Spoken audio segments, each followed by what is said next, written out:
Hey everybody, welcome back. This is, I'm not sure what week we're on this time around. I think we're on like week 15. This week we're going over StealJS. We're going to give you a high-level overview of what Steel is and what module loading is. I'm joined this week by Matt, who is our lead StealJS developer. Hey everybody, there's Matt. And feel free, if you're just joining us for the first time, and you have questions, you can join us in our Gitter chat room. That is Gitter, Gitter, and we are in the Bitovi/JS-training room. But other than that, Matt, take it away. All right. Hello. I'm Matthew Phillips. I work on a project called Steel, and this is Bitovi's module loader project. And thought it'd be a good time to introduce you to modules. I don't know what you guys have been doing so far. I assume you've just been writing kind of little scripts. And I think you quickly realize that the bigger, larger your application grows, just writing scripts and adding script tags to the page kind of becomes troublesome to do it this way. I guess we start off like, what do we mean when, like, what is a module loader? If you don't have a JavaScript background, that might not make sense to you, because I think you don't think about module loaders in other languages. You kind of have modules, and maybe you call them packages, or I don't know, what else do you call them? I think modules is pretty common. Alexis, you had an analogy that I thought was pretty spot on. With what it is that we're talking about when we say modules in JavaScript. Yeah, for those that are coming from a classical language background, when I say classical, I'm talking about things like C# or Java mostly. You're familiar with this concept and you use it on a day-to-day basis. If you use the import or require keyword in any of these other languages, what you're doing is loading these other modules. So the story I like to give a lot in some of these JS trainings that we do on site is, imagine you're building a Java application or a C# application. You're always going to have a starting point, some kind of public class main void, public class void main. Wow, it's been a long time since I've written Java. Some starting function to kick off the application. Yeah. And if you're building a rich application, something that takes months to build, and you have a team of 10 to 20 to 50 people working on it, you're probably not going to put all of your code in that single function. You're probably going to put that code in many different classes, many different files, maybe even different projects, just so you can maintain this as a human being. Yes. At the end of this whole development process, you were compiling all of those files into a single distributable, maybe some kind of binary, some kind of jar file or DLL. And with JavaScript, it really isn't any different. The difference is the environment itself. In JavaScript, yes, we don't have this import yet built in to the language or to the browser. Yeah, it's interesting to hear you explain that, is that the browser never had that. You know, the browser never had the enforcing of, this is the main, this is the entry point to your application. It's kind of a natural way to build things, but you don't have to do it that way. I think it'd be crazy not to, but yeah, the browser allows you to essentially create a bunch of different classes that are all doing their own things independently, and you can kind of work that way. But it's not really a sane way to work. You know, when you're building an application, you really do need something that kicks everything off and, you know, build your world. So anyways, I've done enough of talking about generalities. Let's talk about actually what Steel is and about what modules are. I'm going to share my screen. Hopefully this works. Make sure I don't have anything embarrassing on my screen. I don't think I do. Okay. I gave a talk about modules a couple months ago at a conference called Future Insights Live. These are the slides for that. I'm going to post it into the training. Well, I'm not going to post it yet. These are kind of advanced, some of these slides are. So I'm not going to be going through all of them because they're not necessarily relevant. If you're interested in kind of the evolution of modules in the browser, these slides kind of go through that and explain what's happening, what's going to happen in the future as browsers evolve and the standards evolve. But anyways, I'm just going to go through kind of some background of how we've traditionally done modules. But first, let's define like what is a module. What do we talk about when we talk about modules? Alexis and I discussed this. But really, essentially what they are is it's a unit of code that's usable by another module, right? You can think of like a single, in JavaScript, you might have a module that's just a single function. JavaScript being a somewhat functional language, you have a tendency to make functions be of prime importance, where with other language you might have classes. And of course, we have this in JavaScript as well. So that could be a module as a class, or it could be a function, or it could be a bunch of functions, and we call those like kind of like a utility module. So we have this. So yeah, I'm going to discuss a little bit about how modules have evolved. I'm not going to discuss any of these other points, so I'll skip over it. But this is some of the things I talked about in my talk. But yeah, let's go back to the beginning, if you will, and we'll discuss a little bit about how we used to do things, how it's evolved, and where Steel fits into all of this. All right, so this is kind of your most basic application, right? If you've been doing JavaScript for 10 years or so, 10 years ago, well, I don't know, when did jQuery come out? Maybe like 2006, 7, something like that? Yep, 2006. 2006, yeah. Yeah, so, actually less than 10 years. But yeah, if you were doing JavaScript back then, you probably did it something like this. Steel came out not that late afterward, right? Steel came out maybe I feel like it was 2008, 2009. Something in there, yeah.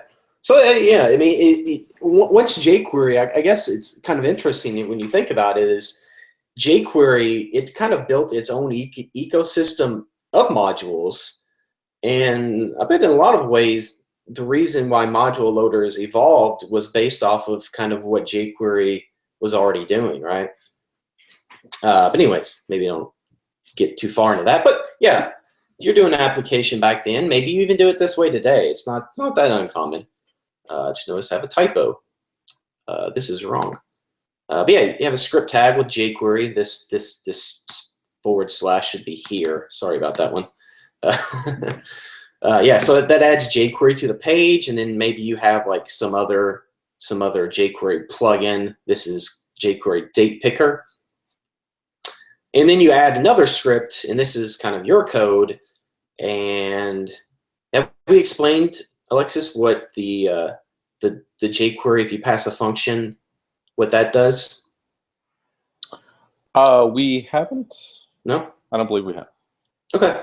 So yeah, so jQuery is very nice. It provides some ways to do things kind of the correct way. And in this case, we don't want to run this function, this function which sets up our date picker until the page is completely loaded. So by passing a function into the $function, it's going to wait till the page loads and then run this function, which is kind of nice.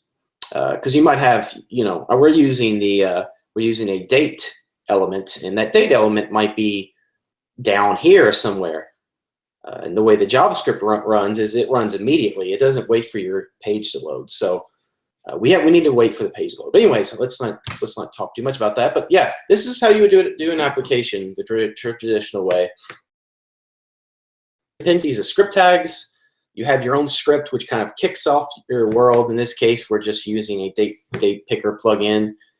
We have some date element, and we're applying it to that. So this is kind of the first iteration that you might do. Then you might make it a little bit more advanced, and you kind of write your own scripts.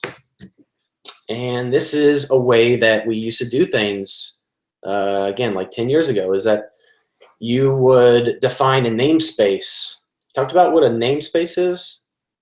Namespace, in this case, is we're just having, if you use other languages, you're probably familiar with namespace. But in this case, we're defining an object called window.app, and we're just that's equal to just an empty object. And by doing this, we can kind of put all of our code inside of this window.app object, and it allows us to isolate our code to prevent it from interfering with any other code. So all of our code is going to be on this window.app object. So we might have a script for that. Then we have another script, math.js. And math.js, again, it's adding to this namespace. And it's adding an object with two functions, an add function and a subtract function. And then we're going to add another module, or let's not call these modules, let's call these scripts. A script called dates.js, and it's going to use the math module. Let's call it module. It's going to use the math module and to do some type of date comparison. It has a date compare. Don't look at the code; it's probably wrong, but you get the idea. Is that what happens is your app becomes more complicated. We start to add more and more script tags, and it becomes difficult. So at this point, we have jQuery date picker, app.js, which remember that's the one that defines our namespace here, the window.app object. Then we have we have math.js, dates.js, and main.js. So let's say main.js it's the one. It's kind of like that's going to be our entry point. That's the one that's going to kick off everything. Then you're like, hey, I need to add a tabs widget. So I go in and I add a tabs and I add a utils. I don't think I had utils before. I did not. So I'm going to add some more scripts. I don't know if you see what's happening here, but I had to add utils here because maybe dates depends on utils now. And I added tabs down here because main is using tabs. So what starts happening is you start to add more and more stuff. Well, you have to put it in the correct location because these have dependencies on each other, and we need to align those correctly. You probably never, if you use these other languages, you never thought about this because this is not something that you ever had to worry about.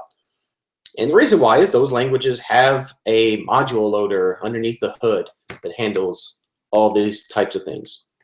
So at this point, we have this crazy dependency graph. That's what we call this dependency graph. We have jQuery date picker, which depends on jQuery, and it is a dependency of main.js.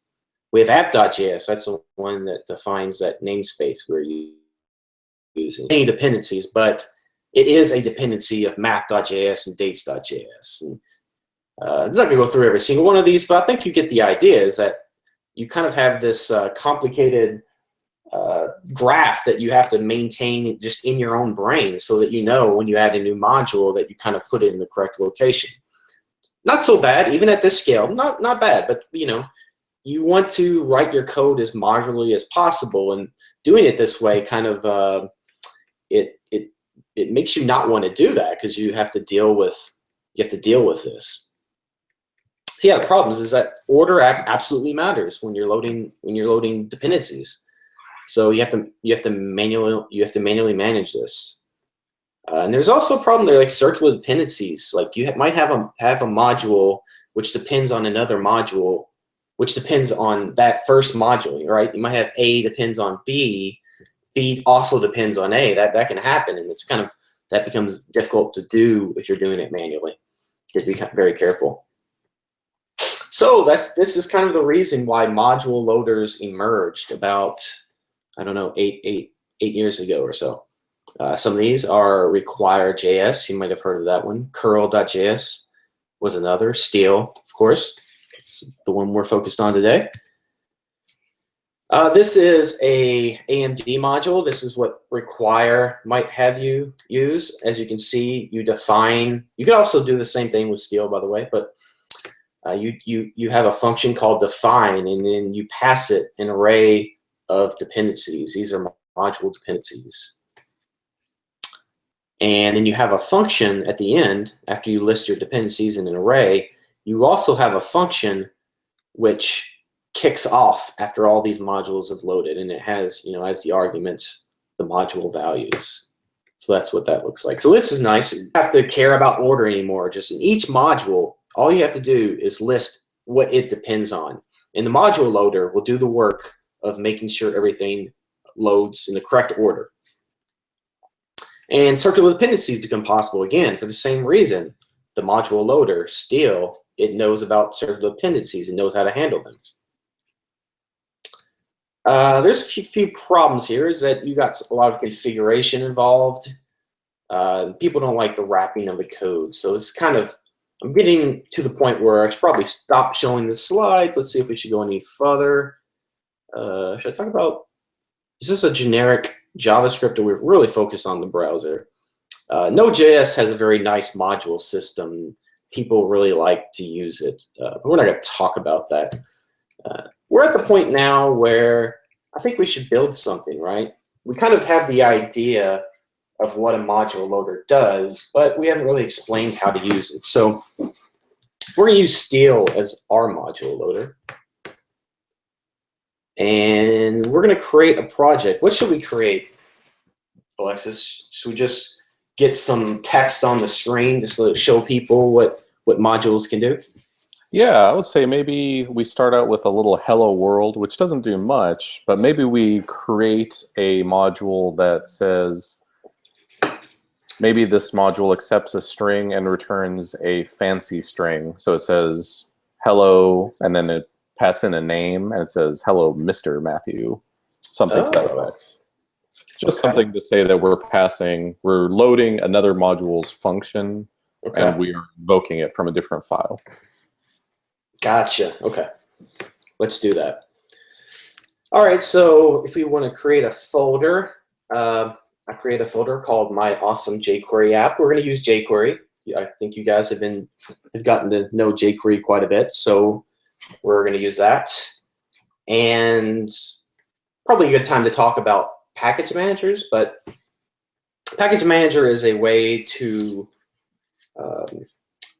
it's a way to get modules from the internet. I guess this is the best way to say.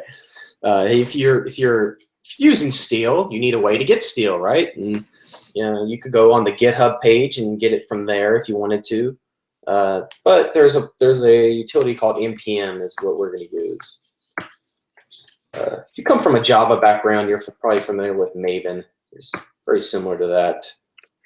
This app is great, is my description. I ran npm in it, and it's going to ask me a bunch of questions. I don't think you need to worry about this.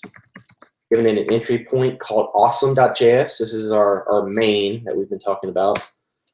No tests.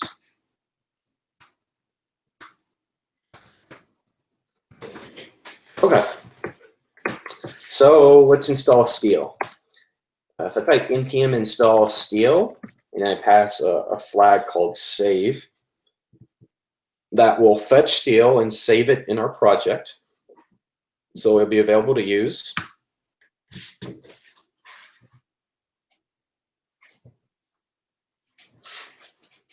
And now I have Steel. So if I have Steel, I can start doing cool stuff with it. This is my app project. Let's start off with a index.html. I guess you guys have probably gotten very familiar with writing index.htmls. Have you all been like writing a full HTML, all the stuff ahead and everything? You actually don't have to write. I don't know if you guys know this, but you don't have to write the head or the body or any of this. You can just start putting stuff in there. The browser will do the right thing.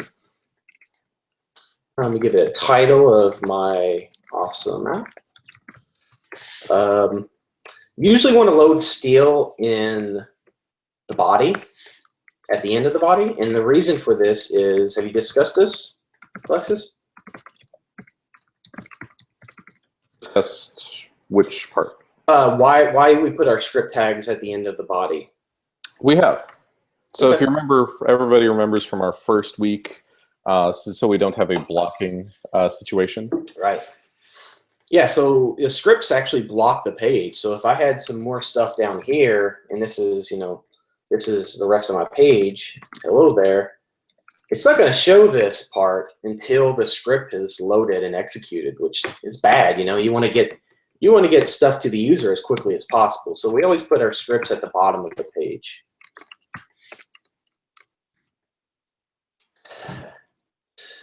Yeah, oops, sorry. Back to this. I'm going to create a div, and I'm going to give it an ID of app. And we're going to use this as kind of the central place that we put in our app. We're going to put in this div. So at this point, I have a script tag, I have a div with the ID of app, and I should be able to load this in my browser. See what happens when I do that. I don't remember what it's called. Too many projects. My awesome jQuery app. Oh, okay. Bring up the debugger. It's going to get an error because I have not defined my entry point. If you remember, done that. Remember, when I set up my application, I gave it a main. That's the entry point to the application. It's awesome.js. And I don't have an awesome.js. Is my font big enough, Alexis? I don't have an awesome.js, so I'm going to define one. It looks good. Yeah.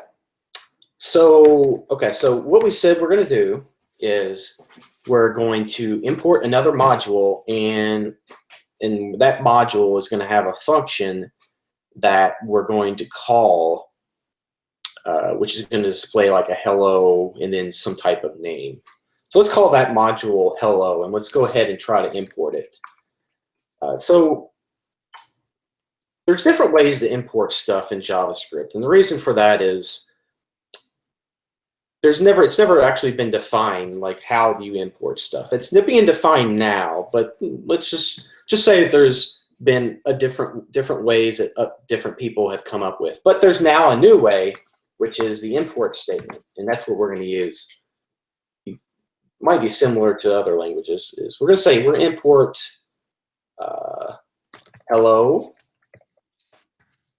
from hello. Maybe I should just do it this way. What do you think? Yeah.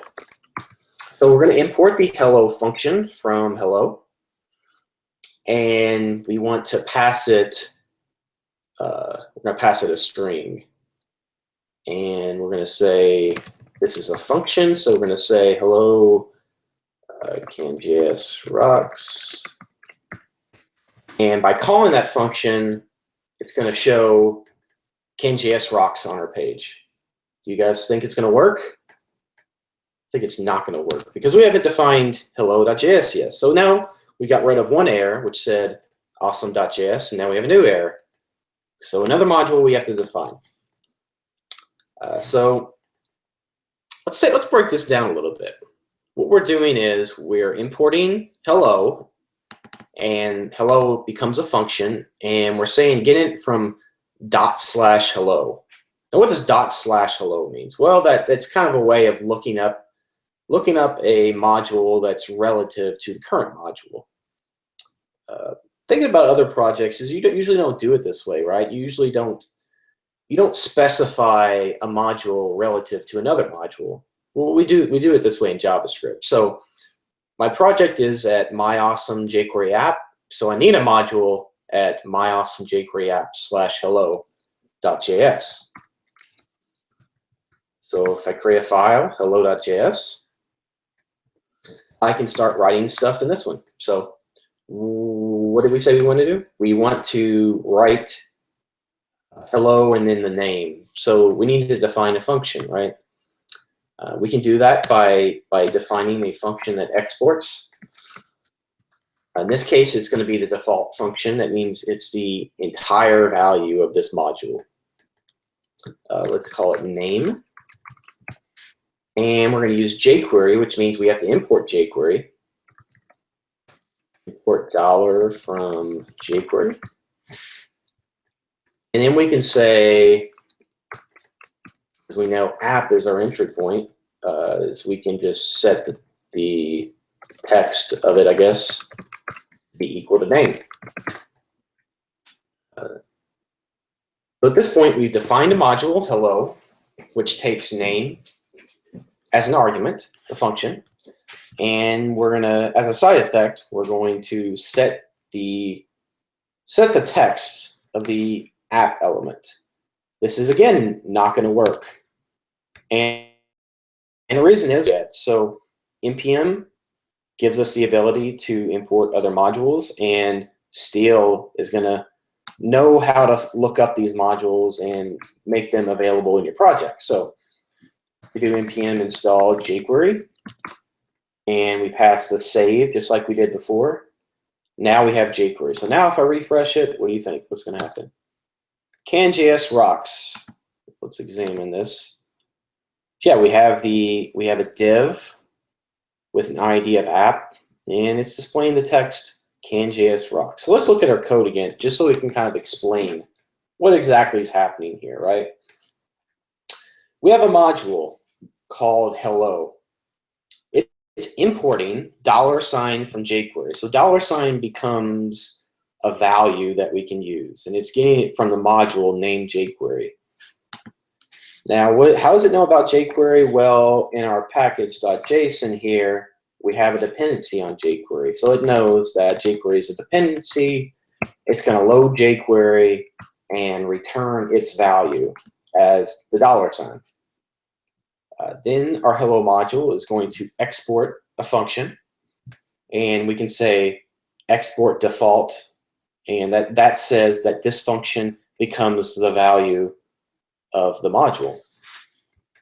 And this function simply takes a name and then it applies it. I've already talked about that. So if we look on the other side, awesome.js, which is our main module, it's doing the same thing, right? It's importing hello. Hello becomes a value. It's that function that we just defined. And we pass the string CanJS rocks. So by doing all that, again, we reload, and bam, we get jQuery rocks as the text value. What does everyone think? Is this cool? I think it's really nice. Steel has a lot of cool stuff to it, but one of the coolest things about it, I think, is that it provides a very nice workflow, so that all you have to do is worry about writing the code for your application. You don't have to do a lot of configuration. You don't have to do a lot of, any of that sort of thing. You just kind of import the stuff you need, and it kind of just works. What do you think, Alexis? Should we do a build and show how this is going to look in production, or should we do a canned version of this? We could show a build really quick. Could you show us the network tab? Oh, sure. Yeah, so let me refresh this. Yeah, so this is what we spoke about initially, right? If you had basically a dependency tree, you have your starting point, yes, and it depends on all these different files. Yes. This isn't something you necessarily want to consume, right? When you're building a C# app or a Java app, you don't give your end user all those Java files and say, throw this in an app and load all these files. You compile it down to something small for them. In the web, it's the same way. We want all these files because we need to manage them as developers, because managing one file with 50,000 lines of code is much more difficult than managing many files with 60 to a couple hundred lines of code max. But the truth remains, the single most expensive, I think still, the single most expensive request you can make, or a single most expensive operation you can make in a web application, is an HTTP request. You'll notice we have many here. So what we need is something to consolidate this concept of we need many files to manage as a developer because we're human, and reduce the amount of HTTP requests in our application. So when you hear Matt say, let's make a build, we're going to talk about concatenating all these files down and maybe removing white space. Yeah, we're going to do all of that. So yeah, the good analogy is when you use a compiler to compile your application. We're doing the same thing. We're compiling our web application. So Steel has another utility called StealTools. And I'm going to install that. StealTools. Oh no, what happened? Oh, I miswrote it. StealTools with an S. I should know that. Yeah, so StealTools is the thing that does the building for us. You just tell it, this is our application, and it's going to correctly know to, like Alexis said, it's going to concat all of the JavaScript into one file, and it's going, it's going to minify it to reduce it down to the smallest size possible.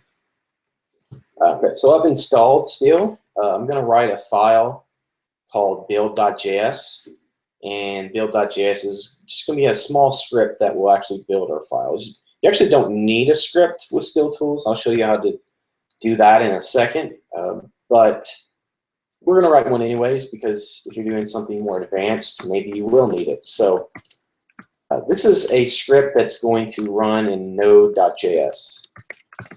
Probably haven't talked about Node.js, but Node.js is an awesome project. We use it all the time at Petobi. Let me paste the link. Yeah, Node.js is a way to write JavaScript for server code, right? So instead of writing Python or Java, you can write it all in JavaScript, which is really nice.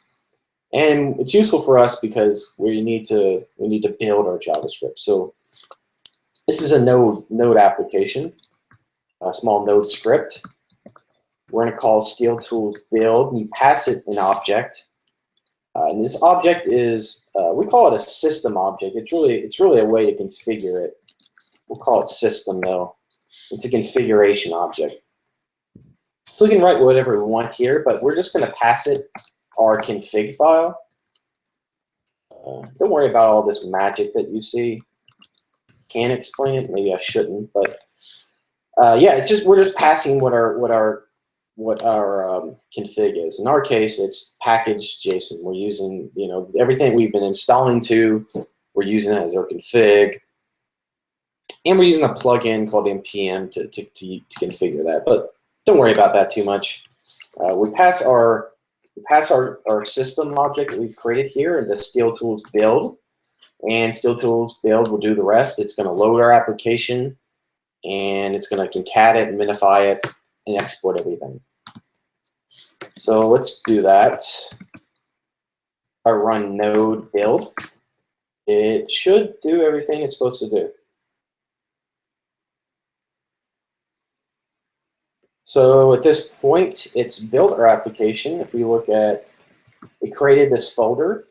You notice this folder didn't exist before, called dist. And inside dist, there's another folder called bundles, and this has all of our application bundles. And there's one file called awesome.js. Let's take a look at awesome.js real quick. It looks crazy because it's just a bunch of minified code. So it's not even something you want to look at. Okay. So now we've compiled everything down into one file, ready for production. We can change that. We go back to our HTML, and all we have to do is change, instead of using steel.js, we use steel.production.js. And by using steel.production.js, it's going to know that it needs to load the production code rather than the development code. So as Alexis was talking about, we had, 14 requests. Now we reload. Oh no, what happened? Oh, I didn't give it a main. Yeah, you have to tell it, you still have to tell it the main of your application. Otherwise, it doesn't know what to load. So my main is called awesome. Now, if I refresh, it's going to load just awesome.js. Maybe I should explain that just slightly. So as we saw, it created a bundle called awesome. And the reason why it's called awesome is because my entry point is called awesome.js, right? So it just names it the same thing as your entry point, as my main. Now in the browser, we want to use production mode, but it doesn't know what my main is, right? Because it's not going to load the package.json in production. It's only going to load a bundle. So this bundle is called awesome, so I have to say my main is awesome. And by doing that, it loads. Awesome. And then if you'll notice here, that package.json is actually turned into a module all of its own, and does all the configuration there. So yeah, we have my hello module here, which depends on jQuery. I have my awesome module, and it kind of just works, which is pretty cool. So we've reduced our network requests down to just 2. So we have steel.production, and then we have awesome.js. And we could actually get rid of Steel and just put Steel and Awesome into one file itself. But I don't think it's really necessary to show that at this point. This is pretty good, actually.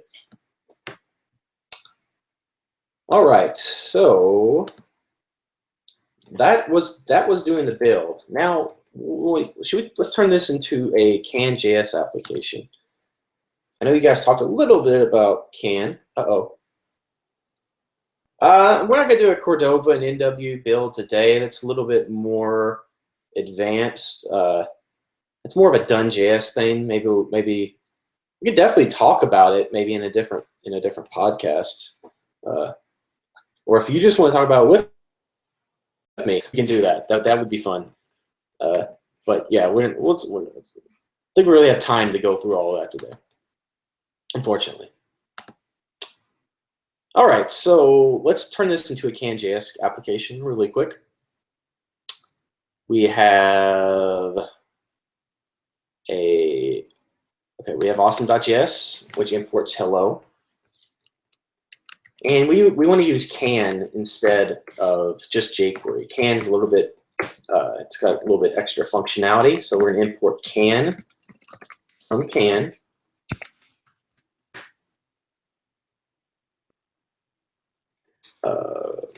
Trying to think, how should I structure this? Maybe this will be, should I do a component? Should this be a component, or is that going crazy too far? I don't think that's too far. No? We've seen a little bit from components last week. Okay, cool. So first thing I need to do is I need to install can. And I can just say npm install can and save it. And that's going to install can. I can reload. Oh, I still have it in production, so I'm going to get rid of that. A lot of times you'll have a separate HTML file for your production, but I'm not going to do that right now. So I'm going to load it. It's going to load a lot more stuff because it's loading all of can. Now, can itself is written modularly, which is cool. That means that you can import just the parts of can that you need. In my case, I'm importing kind of the core of can because I kind of want the most common stuff for right now, anyways. This is going to be a component, so I can say can.component.extend. I'm going to get rid of this function. It's no longer a function. And I'm going to give it a tag. What we're doing here is we're creating a special HTML tag called hello world. It's going to have a template, which I'm going to import Stash. Stash is our templating language that we use. It's can view Stash. I'm going to import that. It's not part of core, right? Because I imported can, but that just gives me the core. Stash is a separate plugin, so import it separately. Now, Stash is a function, and it takes a string that we can use as our template. So we're going to say hello name, and this name is what we're going to have to pass to be what shows up. Now at this point, I'm not actually exporting anything from this module because this component becomes kind of like a global throughout your application. So all I have to do is import hello.js. So I'm going to get rid of this. And instead of naming it, I don't need to name it because it's just kind of a side effect. I can just say import hello. And we get nothing on the screen because we're not actually using it now. So I have to change this a little bit. I'm going to import J, and I'm going to I'm going to create my own template, so I'm going to need stash as well. Can view stash. Okay, so I can say $app. I'm going to set the HTML.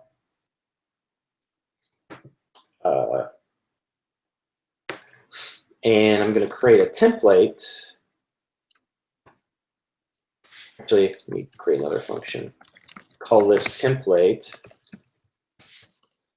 And it's going to have the hello world name equals CanJS. Has this tag, right? The template is now, stash returns a function that can be called to render this template. Actually, let's do this. Let's call this name is equal to name here. And this function, I can pass an object with properties that we want to use. So we're going to use name because we want to set this, and we're going to make that be CanJS. And now, because I defined it by my hello world component in this hello module, I've imported jQuery, which I'm using to render the app, defining a template, another template here, so that I can actually use the hello world. All I did before is I just defined what it did, and now I'm actually going to use it. So I think this is going to work. And now we have hello.js. And if we look at the elements, we have the hello world tag, and it has the text within inside of it. Really cool. If we look at the network tag, there's 63 requests. Before, I think there was like 40 something, and that's because we added stash as a dependency. So now we have a lot more dependencies in our application, which is cool because we're importing lots of stuff. Cool. Another cool thing we can do with Steel is currently we're inlining the template right here, right? So you can imagine a lot of templates are really, really big, and you don't want to put them in your JavaScript files. You want to put those in their own separate template file, right? Because by doing that, it kind of gives you a nicer way to work. And it also, on top of that, is we can, when we do the build, is we'll actually optimize that into, it's going to pre-compile it a little bit. So let's define another module called hello.stash, since this is a stash file. And let's put our template in here. And let's maybe make the name strong. We want people to know that we're really happy to see them.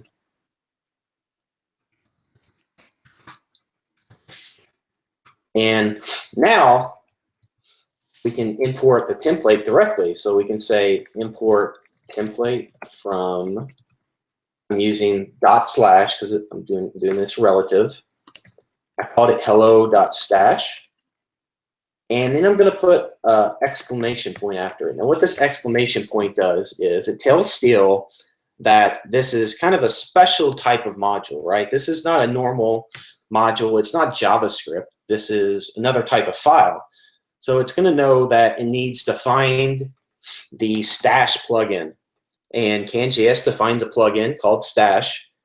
And it's going to use that plugin to actually turn this module into a function. So by importing it, now I can just directly pass that into the template tag, or excuse me, into the template property of this can component. So now if I reload again, now we can see that that CanJS is bolded. And if we look at our network tab, there's one extra request, which is our stash, because we define that as a separate module. Yay! We've created a CanJS app, which is fully modular, I should say. Let's go through this one more time. We'll do one more build, just for fun. We have the entry point of our application called awesome.js. It's going to import a component called hello. It's going to import jQuery. It's going to import stash. Creates a template function, and it uses that template function and passes the name CanJS. In our hello module, it's going to import its own template called hello.stash. And that template looks like this. And that name property is what's going to be applied. In our case, it's CanJS because in our awesome.js module, we pass CanJS. Make sense? But let me know if there's any questions, Alexis. Otherwise, I'll do the build real quick. Actually, I don't have to do anything special. The build is the same. That's one of the nice things about Steel is once you create your build script, you only have to do so once. It doesn't matter that we're importing CanJS now and we weren't before. All we have to do is run it again, and it's gonna bring CanJS and everything else into our app. And if we look at the dist folder, there's bundles and there's awesome.js. Actually, let me show you. I said I was going to say this before, but I didn't. Remember, we created a build.js. Well, Steel also provides a CLI utility called SteelTools, and I can just say SteelTools build, and I actually don't need to create that build.js at all. I can just say SteelTools build, and it's going to build my application without the need for a build script, which is kind of nice. I've never heard anybody actually say CLI before. Is that common? Command line interface? I guess I don't know. What do you call it? It's a command line app. Yeah, called SteelTools. And I can say build and it'll build. Sorry. That's what I always say. Okay, again, and then we're going to use Steel. This is of the regular Steel.js. We're going to say our main is awesome. This app is pretty darn awesome.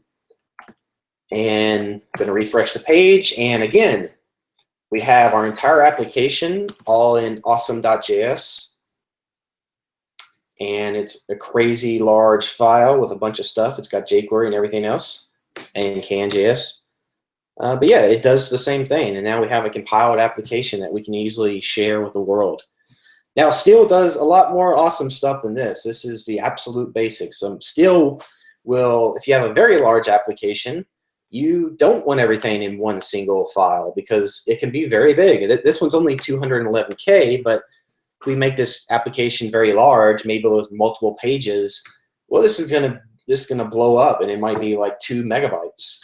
And Steel provides a way to kind of say, and with Done.js, it does this automatically. Is you can say, you know, I have these 5 different pages, and it's going to create separate bundles for all the different pages and kind of optimize that. But let's not get that into today. We just wanted to go over the basics of Steel, how to use it, how to write modules and kind of define everything into separate modules, and finally how to build it with Steel tools to create a production build. I think that's all I got, Alexis. Do we have any questions?